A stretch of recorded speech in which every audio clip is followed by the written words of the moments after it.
Selamat datang di channel saya Serangga Gatal. Jangan lupa di like dan subscribe-nya. Oke, kita mulai. Sebentar lagi, lelang dimulai. Hanya saja tidak banyak orang yang mengikuti lelang. Setelah Sui melaporkan harga 3.000 keping per giok, bahkan dua penawar terakhir pun menyerah. Tapi tepat ketika Sui hendak mengambil slip batu giok ini, sebuah suara jernih terdengar, "Aku akan memberikan 10.000 batu giok abadi." Tiba-tiba, penonton dibuat tercengang. Ini hanya sepotong batu giok, sebenarnya bukan harta karun. Harga 3.000 keping batu giok abadi telah melampaui ekspektasi banyak orang. Tapi siapa sangka pada saat terakhir ini, seseorang langsung mengutip harga 10.000 immortal jade. Sui mengerutkan kening dan mendengar suara yang jelas, pria berbaju itulah yang dicurigai sebagai anak Tuhan. Pada saat yang sama, di sebuah kamar pribadi, wanita linen itu sedikit terkejut. Dia mendengar pemilik suara, itu adalah Qin Jiansu, pria kuat dari domain dewa seperti dia. Pada saat yang sama, wanita berbaju linen juga mendengar suara Sui. Ini membuatnya merasa sangat aneh, mengingat kemarin, Sui ditatap oleh wanita tua di samping Qin Jiansu. Sepertinya tebakanmu kemarin bagus. Rekan Tao itu pernah menyinggung Qin Jiansu. Kalau tidak, bagaimana bisa Qin Jiansu begitu galak? Wanita berbaju linen itu berpikir. Di kamar pribadi lainnya, mengapa tuan muda tiba-tiba tertarik dengan batu giok itu? Wanita tua di samping Qin Jiansu bingung. Bukankah kamu mengatakan kemarin, orang itu adalah bawahan Dewi Sining? Pria berbaju, Qin Jiansu, mencibir, meskipun saya tidak tahu harta macam apa perahu apung itu, tetapi karena Sining mengincar ini. Wanita, itu pasti tidak biasa. Wanita tua itu berkata, tapi slip giok hanya mencatat satu lokasi, bahkan jika itu menghabiskan banyak uang untuk menang, ketika kami mencarinya, saya takut perahu terapung itu akan datang lebih awal. Qin Jiansu berkata dengan ringan, ada apa? Aku tidak buruk untuk uang. Bahkan jika itu tidak berguna, selama aku bisa mengambil barang ini dari Sining, aku senang. Wanita tua. Dia dapat melihat bahwa Qin Jiansu tidak peduli dengan slip batu giok, dan dia peduli untuk bersaing dengan Dewi Sining. 1000 peri giok. Sui terdengar di ruang lelang. Sebuah kata yang membuat banyak orang terlihat aneh. Ketika satu orang membuat kutipan, dia menarik 10.000 keping peri giok dalam satu tarikan napas, tetapi orang lain hanya menambahkan 100 keping peri giok, yang terkesan pelit sedikit, tapi bukankah itu semacam serangan balik yang provokatif? Sebenarnya, seperti yang bisa diduga. Setelah mengetahui bahwa pria berbaju itu adalah orang yang masuk, Sui sudah menyadari bahwa dia menjadi sasaran. Jika setiap tawaran harus 100 buah peri giok, dia pasti akan mengutip harga 10.000 keping peri giok dan memiliki hubungan baik dengan pihak lain bermain untuk bersenang-senang. Hei, apakah kamu tidak menyerah? Qin Jiansu terkekeh dan mengutip harganya lagi, 100.000 peri giok. Getaran. Bahkan juru lelang pun tercengang. Slip batu giok seperti itu jauh dari harga yang mahal. Tapi semua orang tahu bahwa dua orang yang sedang menawar saat ini jelas-jelas sedang dalam kesulitan, dan mereka berdua bertekad untuk memenangkan batu giok ini. Benar saja, Sui mengutip lagi, 100.100 batu giok abadi. Qin Jiansu mencibir dan mengikuti kutipan, 200,000 immortal jade. Seperti yang dia katakan, itu tidak buruk untuk uang, itu tidak lebih dari sebuah kontes dengan Dewi Sining. 2.100. Sui tidak menyerah. 300.000. 3.100. Setengah juta. 5.100. Penawaran terus meningkat, semakin menakjubkan, dan seluruh tempat lelang terguncang, dan saya tidak tahu berapa banyak orang yang ikut. Sebuah kegemparan. Harta karun apa perahu apung itu? Itu hanya tempat di mana harta ini muncul, dan bisa dijual dengan harga setinggi langit. Ditakdirkan untuk tidak menjadi masalah kecil. Lihat petunjuk tentang pelampung. Untuk sementara, banyak orang besar tidak bisa duduk diam dan menyadari bahwa perahu terapung itu tidak mudah. Kalau tidak, bagaimana mereka bisa ditawar ke tingkat yang keterlaluan? Sining, wanita berbaju linen, bingung untuk beberapa saat, dan tidak tahu untuk beberapa saat, apakah Qin Jiansu sengaja menargetkan pemuda itu, atau apakah dia benar-benar tertarik pada yang terkait dengan perahu apung? Petunjuk ditentukan. Puan muda, apakah kapal terapung ini salah satu dari 9 rahasia kekacauan? Pria tampan itu terkejut. Saya tidak tahu. Sining menggelengkan kepalanya. Selama percakapan, Qin Jiansu telah mengutip harga setinggi langit dari 1 juta batu giok abadi. Wanita tua di sampingnya gemetar beberapa saat, dan mau tak mau mengingatkan tuan muda, meskipun kami tidak buruk untuk uang, jika kami menawar lagi, itu pasti akan mempengaruhi masa depan. Untuk bersaing memperebutkan harta istana naga. Ekspresi Qin Jiansu stagnan, ya, dia hanya tertarik untuk bersaing dengan Sining, dan hampir lupa bahwa akhir lelang ini belum dipentaskan. Selain itu, ada begitu banyak perebutan harta istana naga, Anda tidak perlu memikirkannya, dan pasti akan ada persaingan yang ketat. Pada saat ini, tidak bijaksana untuk membuang sejumlah besar uang pada sepotong batu giok. Lupakan saja, aku tidak akan menawar lagi, biarkan saja. Ketika Qin Jiansu mengatakan ini, dia tidak bisa menahan tawa terbahak-bahak, tidak buruk bagi wanita itu untuk menyia-nyiakan sejumlah besar uang dengan sia-sia. Wanita tua itu juga tertawa benar. Tapi saat ini, Sui berhenti menawar. Apa? Saatnya menyerah.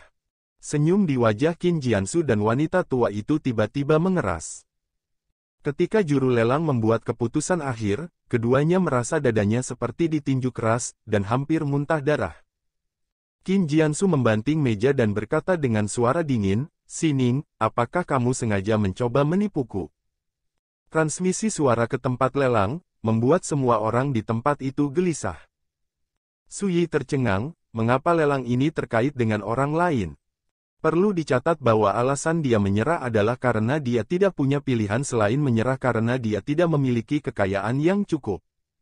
Siapa sangka di balik lelang ini, ternyata ada rahasia tersembunyi. Qin Jiansu, bagaimana menurutmu? Kaget sekali. Sining juga sangat bingung, apakah Qin Jiansu seekor anjing? Dia membeli batu giok dengan harga tinggi, dan dia menyalahkan dirinya sendiri. Tidakkah kamu berani mengakui bahwa pria yang menawar denganku barusan bukan antek di sampingmu? Qin Jiansu mengerang. Sining. Sui. Meski keduanya tidak berada dalam satu ruangan elegan yang sama, namun keduanya memahami pada saat yang bersamaan. Ternyata wanita berbaju linen itu bernama Sining dan pria ini saya ambil sebagai pelayan Sining. Mata Sui aneh, tidak heran orang itu melawannya sejak awal, itu adalah Sining. Sining mengerutkan kening, dia juga menebak alasannya, dia tidak bisa menahan tawa, alasan mengapa rekan penulis Qin Jiansu berpartisipasi dalam penawaran adalah karena dia pikir dia bersaing dengan dirinya sendiri. Di samping, pria tampan itu hampir tertawa terbahak-bahak. Tidak diragukan lagi, Qin Jiansu terlalu egois, dan akhirnya membuat lelucon besar dan hidup. Kenapa tidak bicara, kenapa salah? Qin Jiansu sangat marah. Awalnya, dia berpikir bahwa dia telah menaikkan harga ke tingkat sedemikian rupa sehingga dia akan berhenti tepat waktu dan dapat menipu Sining, tetapi dia tidak pernah memikirkannya. Dan dia akhirnya menipu sendiri. Sining menahan senyum di bibirnya, dan berkata dengan ringan, aku tidak tega memainkan trik semacam ini denganmu, menurutmu juga. Banyak. Dia tidak menjelaskan apapun. Kali ini, Qin Jiansu jelas-jelas mengincarnya, tetapi secara tidak sengaja, dia ditipu oleh pemuda itu. Jika tidak, dengan temperamen Qin Jiansu, ketika lelang berakhir, dia pasti akan pergi ke pemuda itu untuk menyelesaikan akun. Kalau begitu biarkan dia salah paham, setidaknya, dengan dirinya sendiri, Qin Jiansu tidak berani menyusahkan pemuda itu dengan mudah. Aku terlalu banyak berpikir, Qin Jiansu mencibir dan tidak berkata apa-apa lagi. Meskipun dia cemberut, dia tidak akan dihantam amarah saat ini. Sining, aku ingat akun ini. Qin Jiansu diam-diam mengertakkan gigi. Dia tidak peduli dengan 1 juta keping giok abadi yang hilang, yang dia pedulikan adalah dia kali ini terjebak oleh Sining. Wanita bernama Sining ini tidak buruk. Sui diam-diam berkata. Memikirkan pengalaman bertemu pihak lain 2 kali, untuk pertama kalinya, saya menukar 3 pon Jiu Yuan Senkuan dari pihak lain. Lagi pula, pihak lain tidak perlu melakukan pertukaran. Dan ketika mereka bertemu untuk kedua kalinya, pihak lain dengan ramah mengingatkan dirinya untuk berhati-hati setelah melihat melalui pancaran sinar spiritualitas yang melacaknya. Jika itu orang lain, saya khawatir mereka tidak akan peduli sama sekali. Mungkin pihak lain tidak memperdulikan sedikit usaha ini, tapi apapun itu juga merupakan nikmat untukku. Dan sekarang, menghadapi Qin Jiansu yang marah, Sining tidak menjelaskannya, agar dia tidak membiarkan dirinya dibenci oleh Qin Jiansu. Ini membuat Suyi merasa sedikit niat baik. Saya harus mengatakan bahwa karakter Sining sangat baik, bertanggung jawab, berani, dan ambisius, yang sangat langka. Namun, Suyi tidak akan meremehkan Qin Jiansu itu. Sebelumnya, wanita tua di sampingnya menggunakan indera spiritualnya untuk melacaknya secara diam-diam, tetapi pada pelelangan ini, dia bahkan lebih arogan mengambil bagian yang terkait dengan perahu apung Jen Giok. Kedua akun ini secara alami harus dihitung di bagian atas buku Qin Jian. Episode ini segera berlalu dan lelang masih berlangsung. Akhirnya giliran final. Mata penonton semua berkumpul di meja giok di depan juru lelang. Ada 3 kotak perunggu tertutup di atas meja giok, yang masing-masing berisi relik Istana Naga. Harta pertama Istana Naga ini adalah pakaian perang. Setelah diidentifikasi, pakaian perang ini adalah harta karun peringkat Taihe, yang telah sekitar sejak Taiyuan. Periode telah bertahan, dan untuk efek magis dari harta ini, saya tidak akan mengungkapkannya berikut ini. Pelelang tidak menjual apa-apa, dan memperkenalkannya secara langsung. Perlu disebutkan bahwa meskipun jas ini rusak di banyak tempat, penampilan dan keagungannya itu masih bisa disebut tingkat atas di dunia. Bahkan, itu jarang terjadi di dunia. Alasannya adalah bahwa bahan ajaib untuk menyempurnakan sepasang pakaian perang ini telah menghilang dari dunia. Saya tidak tahu berapa banyak mata yang menjadi panas. Taihe Order Battle Suite. Ini adalah harta karun. Jangan membicarakan hal lain. Hanya berdasarkan ini, itu bisa disebut harta yang tiada taranya. Suyi mengangkat alisnya.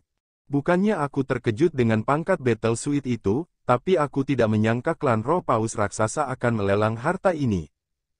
Jelas tidak normal. Bahkan sebelum era kejatuhan abadi, harta karun abadi Taijing sangat langka, dan hampir semuanya dikendalikan oleh kekuatan abadi dengan kekuatan Taijing. Setiap kali ada harta karun di dunia, pasti akan menimbulkan perebutan semua pihak dan memicu badai berdarah. Di negeri dongeng saat ini, harta peri Taijing semakin langka, jarang terlihat dalam ribuan tahun. Dalam keadaan seperti itu, orang-orang dari ras Roh Paus Raksasa memperoleh peninggalan Istana Naga pesanan Taihe, tetapi membawanya untuk dilelang, yang tampaknya sangat tidak normal. Suyi merasa aneh, dan banyak orang merasa aneh. Apakah ada yang salah dengan harta ini? Jika tidak, siapa yang akan melelangnya? Seseorang yang lebih tua bertanya. Tiba-tiba suasana bergejolak itu mereda. Pelelang berkata terus terang, sejujurnya, baju perang ini hanya bisa dikenakan oleh figur abadi dari genus Jiaolong. Semua orang terkejut. Ingat URL. Tidak diragukan lagi, Battle Suite ini sangat istimewa, bukan naga, dan tidak bisa digunakan sama sekali. Ini juga berarti bahwa bahkan jika itu jatuh ke tangan klan Roh Paus Raksasa, itu tidak ada gunanya, dan tidak mengherankan bahwa mereka akan mengambilnya keluar untuk dilelang. Bagaimana cara menawar? Seseorang mau tak mau bertanya. Pelelang berkata, klan Roh Paus Raksasa memiliki permintaan, di klan mereka, ada seorang lelaki tua tingkat Taiwu yang telah menderita bencana ilahi dan dihantui oleh bencana ilahi. Jika Anda dapat membantu mengangkat bencana, siapapun yang memiliki kesempatan untuk mendapatkan baju perang ini. Tiba-tiba kebanyakan orang merasa kedinginan. Ini terlalu menuntut. Jika seseorang bisa menyelesaikan masalah malapetaka ilahi, mengapa ada begitu banyak orang tak tertandingi yang menderita malapetaka ilahi di masa lalu? Kondisi ini membuat hati Suyi tergerak. Dia tentu punya cara untuk menyelesaikan masalah seperti itu. Tapi kali ini, ada orang yang pertama berbicara, bagaimana kondisi kursi ini, ternyata hanya untuk menyelesaikan masalah kecil ini, katakan klan Roh Paus Raksasa, kursi ini dapat membantu mereka. Kata-kata Qin Jiansu santai, menimbulkan sensasi di lapangan. Kamu Qin Jiansu bisa melakukannya, kenapa aku tidak bisa menunggu? Tiba-tiba terdengar suara yang nyaring dan tegas. Qin Jiansu mendengus dingin, kamu ingin merampok Jin Zuliu dariku? Oke, ayo bermain. Suasana tiba-tiba menjadi tegang dan bau mesiu penuh. Jin Zuliu, apakah ini juga anak Tuhan? Sui berpikir keras. Tidak diragukan lagi ada banyak dewa dan dewi yang berpartisipasi dalam lelang hari ini. Suara surgawi Sining terdengar, saya sangat ingin tahu, jika ada banyak orang yang hadir yang dapat menyelesaikan masalah ini, bagaimana bersaing untuk satu seragam pertempuran itu? Pelelang buru-buru berkata, laporkan kepada Yang Mulia, selama ada cara untuk menyelesaikan masalah klan roh paus raksasa, maka jika Anda berniat untuk ambil baju perang ini, kamu hanya perlu lelang bisa dilakukan, dengan 8 juta giok abadi sebagai harga cadangan, dan yang dengan harga akhir lebih tinggi akan menang. Semua orang dapat mendengar bahwa penawaran semacam ini hanyalah bonus, dan tujuan dari klan roh paus raksasa yang melelang baju perang ini telah tercapai. Kalau begitu menawar, Qin Jiansu berbicara dengan ringan. Sui memikirkannya, dan akhirnya menyerah. Itu hanya baju tempur Ordo Taihe, dan itu hanya bisa digunakan oleh genus Jiaolong, bahkan jika dipegang di tangan, itu tidak berguna. Namun, dia juga tahu bahwa bagi para dewa itu, setelan perang ini seharusnya tidak memiliki banyak nilai. Alasan mengapa mereka ingin bersaing memperebutkan harta ini pasti untuk menemukan reruntuhan Istana Naga. Sui tidak terlalu tertarik dengan masalah ini. Alasan mengapa saya berpartisipasi dalam lelang ini hanya untuk melihat apa yang disebut peninggalan Istana Naga. Penawaran dimulai dengan cepat dan awalnya berlangsung intens. Dan harga lelang dengan cepat mencapai level yang memukau, yang membuat banyak orang gemetar. Selama proses ini, Sui telah mengawasi. Walaupun saya tidak bisa melihat dengan jelas penampilan para penawar, namun dari komentar-komentar mereka saat pelelangan, secara kasar dinilai ada 5 orang menawar, dan mereka seharusnya mereka semua adalah dewa. Selain Qin Jiansu dan Sining, ada 2 dewa dan seorang dewi lainnya. Kedua dewa itu bernama Jin Zuliu dan Gong Yangyu. Dewi itu disebut King Wu. Fakta ini membuat Sui merasa takjub. Pada periode sebelumnya, meskipun dia telah meramalkan bahwa di waktu berikutnya, semakin banyak dewa dan dewi akan memasuki negeri dongeng. Tapi saya tidak menyangka bahwa sekelompok karakter serupa telah tiba. Hanya saja di negeri dongeng saat ini, berita seperti itu belum menyebar, atau berita tentang dewa dan dewi itu telah diblokir oleh kekuatan abadi itu. Pada akhirnya, Battle Suite itu jatuh ke tangan Gong Yangyu, dan harga lelang terakhir adalah 39 juta keping peri giok. Ini adalah angka astronomi yang cukup untuk membuat semua orang di Taijing gemetar. Bahkan Sui diam-diam menyesali kekayaan putra-putra Tuhan ini. Segera, battle code yang disegel dalam kotak perunggu dikirim ke ruang pribadi tempat Gong Yangyu berada. Dan juru lelang mulai melelang harta kedua Istana Naga. Kali ini, dia membuka kotak perunggu yang disegel untuk mengungkapkan harta karun di dalamnya. Seragam pertempuran sebelumnya telah disegel, sehingga orang tidak dapat melihat wajah aslinya. Dan kini, saat peninggalan Istana Naga kedua ini menampakkan wajah aslinya, tiba-tiba menarik perhatian penonton. Itu adalah pelat perunggu berkarat dan berbintik-bintik, sepanjang 1 kaki, dengan tepi yang tidak lengkap, karat dan korosi yang parah, dan banyak ukiran misterius dapat terlihat samar-samar di atasnya. Teks simbol. Hanya saja teksnya aneh dan menyimpang, orang bingung. Sui juga mengerutkan kening, ini teks apa? Teks jalan unik Istana Naga Donghai. Pada saat ini, juru lelang menjelaskan, harta karun ini diperoleh dari reruntuhan Istana Naga, dan diukir dengan karakter misterius dan tidak dikenal. Menurut roh paus raksasa, para tetua klan telah menyimpulkan bahwa kata-kata itu adalah teks rahasia Istana Naga, dan kemungkinan besar ada rahasia besar yang tersembunyi di dalamnya, tapi sayangnya, teks rahasia Istana Naga telah menghilang dan telah hilang pada awal periode Tai Huang. Setelah jeda, dia melanjutkan, siapapun yang dapat mengenali kata-kata ini dapat menawar harta ini. Penonton terdiam. Tidak ada jawaban. Bahkan Qin Jiansu, Sining, dan Jin Zuliu semua terdiam. Tidak diragukan lagi, tak satu pun dari mereka tahu teks rahasia Istana Naga. Pada saat ini, hati Suyi bergerak, dan dia memanggil boneka pertempuran jiwanya, Lei Ze. Razer, bisakah kamu mengenali kata-kata itu? Kera tua dengan pedang pernah berkata bahwa Lei Ze dulu mengikuti Li Fuyu sebagai pelayan. Dalam hal pengetahuan zaman Tai Huang, Lei Ze pasti milik ke tingkat atas. Bagaimanapun, Li Fuyu mampu mengajar 4 murid Taijing, dan Lei Ze berjalan bersama Li Fuyu sepanjang tahun. Sayangnya, jiwa Lei Ze rusak parah dan kesadarannya kacau. Jika tidak, Suyi akan belajar darinya banyak rahasia yang berkaitan dengan Li Fuyu dan periode Tai Huang. Lei Ze yang acuh dan dingin menatap piring perunggu dari kejauhan. Segera, Lei Ze membuka mulutnya dan berkata, "Tuanku, itu adalah naskah rahasia asli dari jalan besar yang dibuat oleh leluhur Istana Naga Laut Timur, dan ada tertulis jalan surga tidak bisa ditipu. Sumber keberuntungan dan kemalangan garis keturunan Istana Naga." Suyi Chu sangat menantikannya, lagi pula, Lei Ze mengenali asal-usul kata-kata aneh itu. Suyi mengerutkan kening saat Lei Ze membacakan teks rahasia Istana Naga di piring perunggu. Karena prasasti rahasia yang terukir di pelat perunggu terkikis parah oleh karat yang berbintik-bintik, prasasti itu juga menjadi terpotong dan terfragmentasi. Suara Lei Ze masih terngiang, "Kamu makmur dengan kekayaan, tetapi kamu akan mati karena kekayaan. Ketamakan, sumber segala malapetaka. Itu hanya harga, tapi terlalu berat. Bencana yang sebenarnya adalah..." Suara Razer berhenti. Suyi tertegun sejenak, dan ada jejak depresi di hatinya yang tidak bisa digoyahkan. Itu saja hilang. Ini mengingatkan Suyi pada pendongeng duniawi, yang berhenti tiba-tiba ketika dia menceritakan sebuah kisah pada saat yang paling mengasyikkan, dengan mengatakan, "Jika Anda ingin tahu lebih banyak, maka bagaimana, mari kita dengarkan dekomposisi selanjutnya.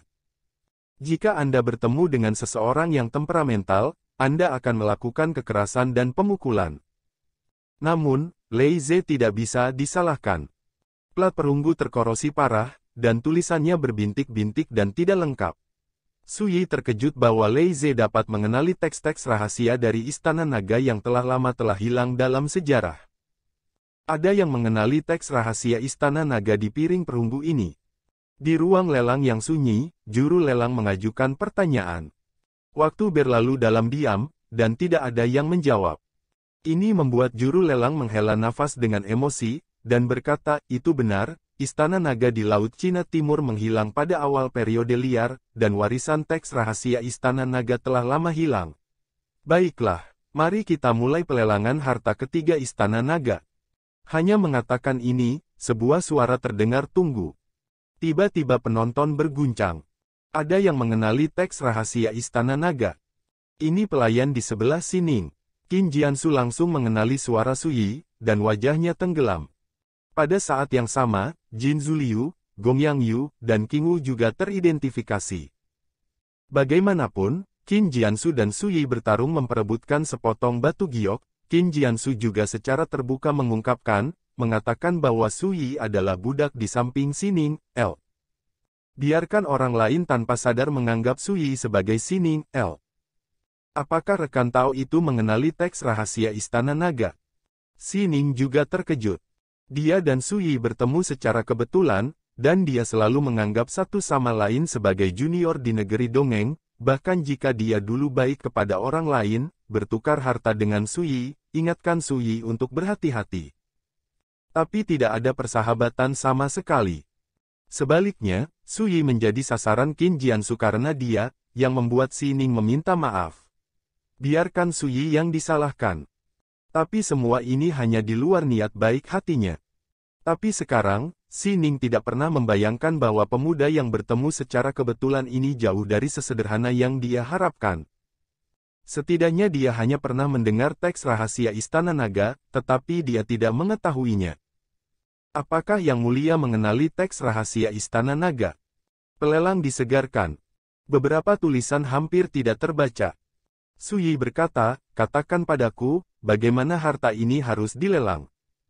Awalnya dia tidak tertarik dengan peninggalan Istana Naga, tapi sekarang tidak ada orang lain yang bisa melakukan ini, jadi Suyi tentu saja dengan senang hati menerima tawaran besar. Yang paling penting adalah dia sangat yakin ketika dia menunjukkan kemampuan ini, orang-orang dari klan Roh Paus Raksasa pasti akan datang ke pintu. Pada saat itu, kamu bisa memanfaatkan kesempatan untuk menanyakan keberadaan reruntuhan Istana Naga. Sekian dulu dari Mimin. Terima kasih.